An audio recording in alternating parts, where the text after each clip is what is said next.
এবাৰ আমি বিষ্ণু ৰাভা বঁটা প্ৰদান কৰিম বিশিষ্ট লোকশিল্পী ধৰ্মেশ্বৰ নাথ আৰু বিশিষ্ট চিত্ৰশিল্পী চাৰুকলা দুৰ্লভ ভট্টাচাৰ্য ডাঙৰীয়াক। তেনে ৰাষ্ট্ৰীয় পৰ্যায়ৰ আদান পীৰ বঁটা 2023 বৰ্ষৰ কাৰণে আমি প্ৰবীণ এগৰাকী চলচ্চিত্ৰ নিৰ্মাতা আনোৱাৰ হুছেইনলৈ আমি এই বঁটাটি প্ৰদান কৰিম। আমাৰ গীতি কবি পাৰ্বতী প্ৰসাদ বৰুৱা ডাঙৰীয়াৰ স্মৰণত এটি বঁটা প্ৰদান কৰা হয় আৰু এই 2024 বৰ্ষৰ বাবে এই বঁটাটি মনোনীত কৰা হৈছে শাশ্বতী ভট্টাচাৰ্য ডাঙৰীয়াক। ঠিক তেনেধৰণে বন্দনা দত্ত এগৰাকী বিশিষ্ট শিক্ষয়িত্ৰী শিল্পী, তেখেতক এবাৰ আমি কমল প্ৰভা দাস বঁটা আমি প্ৰদান কৰিম। সমাজৰ বিশেষকৈ ৰুৰেল এৰিয়াত সামাজিক কাম কাজ কৰাৰ বাবে এটি বঁটা প্ৰৱৰ্তন কৰা হৈছে উৎসাহিত কৰিবৰ কাৰণে চন্দ্ৰপ্ৰভা শইকীয়ানী বঁটা।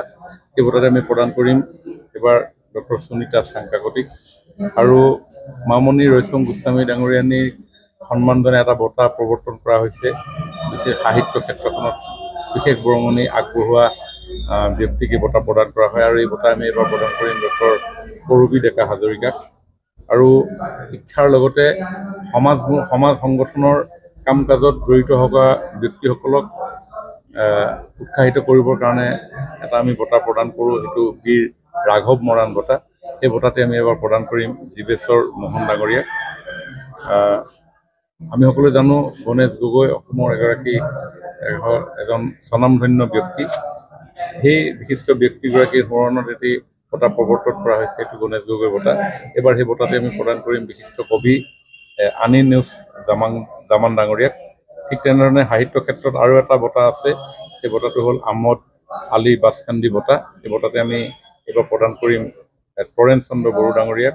আৰু সাহিত্য ক্ষেত্ৰত আৰু এটা বঁটা সৈয়দ আব্দুল মালিক দেৱৰ স্মৰণত প্ৰৱৰ্তন কৰা হৈছে আৰু এই বঁটাটো আমি প্ৰদান কৰিম বিশিষ্ট সাহিত্যিক জয়ন্ত মাধৱ বৰা ডাঙৰীয়াক।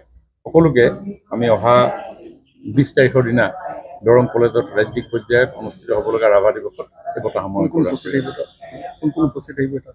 মাননীয় মুখ্যমন্ত্ৰী ডাঙৰীয়া উপস্থিত থাকিব, মই সাংস্কৃতিক মন্ত্ৰী হিচাপে উপস্থিত থাকিম আৰু আমাৰ তাৰে শোণিতপুৰ জিলাৰ এগৰাকী মন্ত্ৰী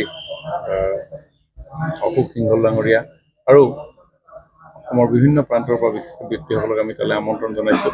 শোণিতপুৰ জিলাৰো বিশিষ্ট ব্যক্তিসকল তাত উপস্থিত থাকিব।